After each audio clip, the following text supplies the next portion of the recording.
महाराष्ट्र विधानसभा चुनाव की सरगर्मी लगातार बढ़ती जा रही है और प्रचार के आखिरी दिनों में पार्टियों के स्टार प्रचारक भी चुनावी कार्यक्रम कर रहे हैं। और इसी बीच उत्तर प्रदेश के मुख्यमंत्री योगी आदित्यनाथ और कांग्रेस अध्यक्ष मल्लिकार्जुन खड़गे के बीच जारी बयानबाजी भी चर्चा में है। दरअसल सीएम योगी ने मंगलवार को महाराष्ट्र की एक रैली में कहा कि खड़गे को हैदराबाद के निजाम के रजाकारों की सच्चाई बतानी चाहिए, जिन्होंने उनके परिवार के सदस्यों को जिंदा जलाकर मार डाला था। यह आरोप प्रत्यारोप सीएम योगी के बटोगे तो कटोगे वाले बयान के बाद शुरू हुआ। कांग्रेस अध्यक्ष खड़गे ने सीएम योगी को लेकर कहा था कि एक तरफ वो गेरुआ कपड़े पहनते हैं और दूसरी तरफ कहते हैं बटोगे तो कटोगे। वो लोगों के बीच नफरत फैला रहे हैं और उन्हें बांटने की कोशिश कर रहे हैं। तो ऐसे में आइए जानते हैं कि सीएम योगी और कांग्रेस अध्यक्ष खड़गे के बीच जारी विवाद आखिर है क्या, और मल्लिकार्जुन खड़गे ने सीएम योगी को लेकर क्या कहा था और योगी ने पलटवार में पूरी बात क्या कही। इसके साथ ही आपको बताएंगे कि आखिर मल्लिकार्जुन खड़गे के परिवार के साथ हुआ क्या था। सबसे पहले जान लीजिए क्या है बटोगे तो कटोगे का नारा। देखिए, उत्तर प्रदेश के मुख्यमंत्री योगी आदित्यनाथ हाल के दिनों में अपनी चुनावी सभाओं में बटोगे तो कटोगे के नारे का जिक्र करते आए हैं। दरअसल 5 अगस्त को प्रधानमंत्री शेख हसीना के इस्तीफा देने और देश छोड़कर भाग जाने के बाद बांग्लादेश राजनीतिक संकट में फंस गया था। इसके बाद यहां हिंसा हुई, जिसमें हिंदुओं को भी निशाना बनाया गया। उत्तर प्रदेश के मुख्यमंत्री योगी आदित्यनाथ ने 26 अगस्त को बांग्लादेश में चल रही अशांति का जिक्र करते हुए एकता का आह्वान किया था। मुख्यमंत्री ने आगरा में एक जनसभा में कहा था कि राष्ट्र से ऊपर कुछ भी नहीं हो सकता और राष्ट्र तभी सशक्त होगा जब हम एकजुट होंगे, बटेंगे तो कटेंगे। आप देख रहे हैं कि बांग्लादेश में क्या हो रहा है। वो गलतियां यहां नहीं दोहराई जानी चाहिए। बटेंगे तो कटेंगे, एक रहेंगे तो नेक रहेंगे।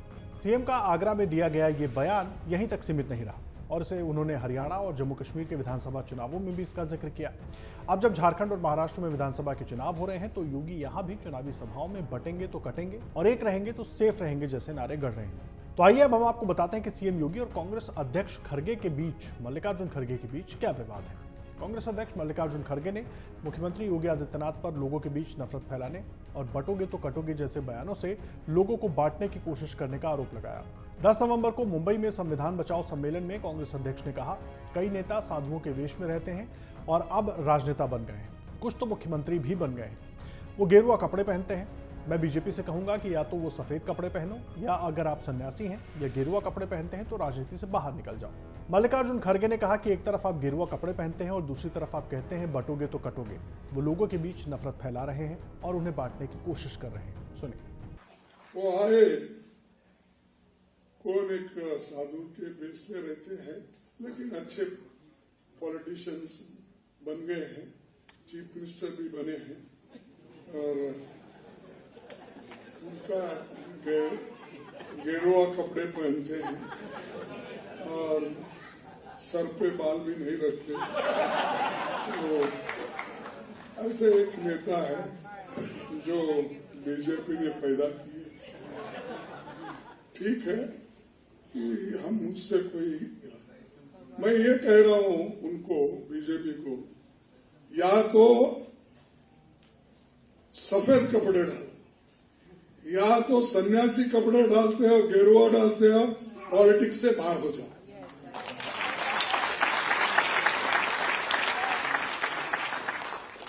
भाई उसकी पवित्रता क्या रही। एक तरफ गेरुआ कपड़े डालते हो, जज साहब आपको पूछ रहा हूं, एक तरफ गेरुआ कपड़े डालते हो, दूसरों को उपदेश करते हो, बटेंगे तो कटेंगे बोलते हो। और ये क्यों डाले? अरे आपका काम तो सबको जोड़ना, सबसे प्रेम से बात करना, सबको एक रखना। वो सब छोड़ के इन्होंने भारत जोड़ने के लिए, जैसा कि राहुल गांधी ने कन्याकुमारी से कश्मीर तक पैदल चला, आराम में बड़े बड़े गाड़ियां लेके घूम रहे और गरीबों की बात करते हैं और लोगों में विष भर रहे, तोड़ने का काम कर रहे हैं। तो इसलिए इनसे होशियार रहना ये जरूरी है। और ये अगर मैं अपील करता हूं आपसे कि ऐसे लोगों को अगर घर में नहीं बिठाएंगे तो आपको नेक्स्ट मनु जैसी जो भावना है, मनुस्मृति के आ जाएगी, संविधान के जगह मनुस्मृति आ जाएगी और ये उसके महंत बन के बैठेंगे। तो आइए अब आपको बताते हैं कि इस पर सीएम योगी ने पलटवार में पूरी बात क्या कही। सीएम योगी ने 12 नवंबर को कांग्रेस अध्यक्ष मल्लिकार्जुन खड़गे पर निशाना साधा। चुनावी राज्य महाराष्ट्र में एक सार्वजनिक कार्यक्रम में बोलते हुए उत्तर प्रदेश के मुख्यमंत्री ने कांग्रेस अध्यक्ष को जवाब दिया। कांग्रेस अध्यक्ष की तरफ से उनके खिलाफ की गई टिप्पणियों को उठाते हुए मुख्यमंत्री योगी ने चुनावी रैली के दौरान कहा, आजकल कांग्रेस के राष्ट्रीय अध्यक्ष मल्लिकार्जुन खड़गे मुझ पर बेवजह गुस्सा कर रहे हैं, लाल पीले हो रहे हैं। खड़गे जी, मुझ पर गुस्सा मत कीजिए, मैं आपकी उम्र का सम्मान करता हूं। अगर गुस्सा करना है तो हैदराबाद के निजाम पर गुस्सा कीजिए। हैदराबाद निजाम के रजाकारों ने आपका गांव जलाया, हिंदुओं की बर्बर हत्या की, आपकी पूज्य माताजी, बहन और परिवार के सदस्यों को जलाया। देश के सामने ये सच्चाई रखिए कि जब भी बटेंगे तो निर्ममता से इसी तरह कटेंगे। लेकिन खड़गे जी इस सच्चाई को स्वीकार करने में हिचकिचा रहे हैं क्योंकि उन्हें मुस्लिम वोट बैंक का डर है। खड़गे जी, मेरे ऊपर गुस्सा मत करिए, मैं तो आपकी उम्र का सम्मान करता हूं।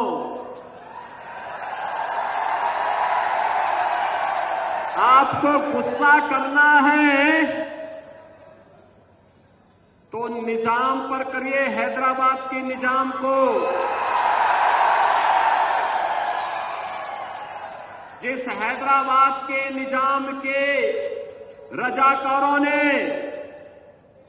आपके गांव को जलाया था, हिंदुओं की निर्मम हत्या की थी, आपकी पूज्य माता को, आपकी बहन को, आपके परिवार के सदस्यों को जलाया था। इस सच्चाई को देश और दुनिया के सामने रखिए कि जब भी बटेंगे तो इसी प्रकार से निर्ममता से कटेंगे। ये सच्चाई रखिए। आप वोट बैंक के लिए इस सच्चाई को देश के सामने रखने से कोताही कर रहे हैं, देश के साथ धोखा आप कर रहे हैं। मैं तो एक योगी हूं, मैंने तो एक ही बात सीखी है, मैंने तो एक ही बात सीखी है, हर काम देश के नाम। मेरे लिए तो अपना देश और अपना सनातन धर्म से बढ़कर के कुछ भी नहीं हो सकता। लेकिन आपको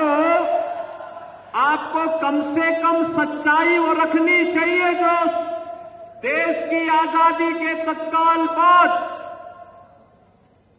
निजाम के रजाकारों ने, उनके गुंडों ने उस समय हिंदू जनता पर हैदराबाद रियासत के अंदर किया था। आप इस सच्चाई को छुपाने का काम कर रहे हैं और सच्चाई छुपती नहीं है, वह तो सामने आ ही जाती है और सच्चाई यही थी। तो आइए अब हम आपको बताते हैं कि आखिर मल्लिकार्जुन खड़गे के परिवार के साथ हुआ क्या था उस समय, जिसका सीएम योगी ने जिक्र किया। देश की सबसे पुरानी पार्टी के अध्यक्ष की जिम्मेदारी संभाल रहे मल्लिकार्जुन खड़गे ने बचपन से ही अपने जीवन में अनेक उतार चढ़ाव देखे। कांग्रेस नेता के जीवन काल में उनका संघर्ष महज 7 साल की छोटी उम्र से शुरू हो गया था। खड़गे ने अपनी मां और बहन को हैदराबाद के निजाम की निजी सेना या रजाकारों द्वारा की गई हिंसा में खो दिया था, जबकि वो खुद बाल बाल बच गए। और इस बात की जानकारी अक्टूबर 2022 में पिता मल्लिकार्जुन खड़गे के कांग्रेस अध्यक्ष चुने जाने के बाद उनके बेटे प्रियांक खड़गे ने दी थी। कर्नाटक सरकार में मंत्री प्रियांक ने एक टीवी चैनल को दिए साक्षात्कार में 1948 में हुई इस दुखद घटना के बारे में बताया था। मल्लिकार्जुन खड़गे का जन्म 21 जुलाई 1942 को कर्नाटक के बीदर जिले के भाल्की तालुका में पड़ने वाली वरबट्टी गांव में हुआ था। उनके पिता मपन्ना खड़गे थे और मां साहिब बाबा थी। रजाकारों ने तब के हैदराबाद राज्य में भाल्की इलाके में पूरे इलाके में उत्पात मचाया, लूटपाट की और घरों पर हमला किया, जिसकी जद में मल्लिकार्जुन खड़गे का परिवार भी आ गया। प्रियांक ने 2022 में साक्षात्कार में बताया था कि मेरे दादा खेतों में काम कर रहे थे, तभी एक पड़ोसी ने उन्हें बताया कि रजाकारों ने उनके टीन की छत वाले घर में आग लगा दी है। रजाकार हर गांव पर हमला कर रहे थे। उनकी सेना में 4 लाख लोग थे और वो अकेले ही काम कर रहे थे क्योंकि उनका कोई नेता नहीं था।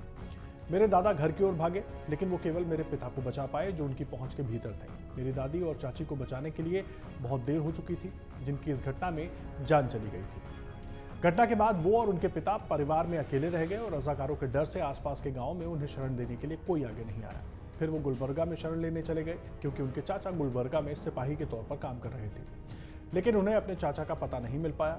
उसके बाद वो गुलबर्गा में ही बस गए और उनके पिता एक फैक्ट्री में काम करने लगे। तो आइए अब आपको ये भी बता देते हैं कि रजाकार कौन थे। देखिए, 15 अगस्त 1947 को भारत ने ब्रिटिश हुकूमत से आज़ादी पाई। हालांकि हैदराबाद राज्य में निज़ाम की निरंकुशता कायम रही।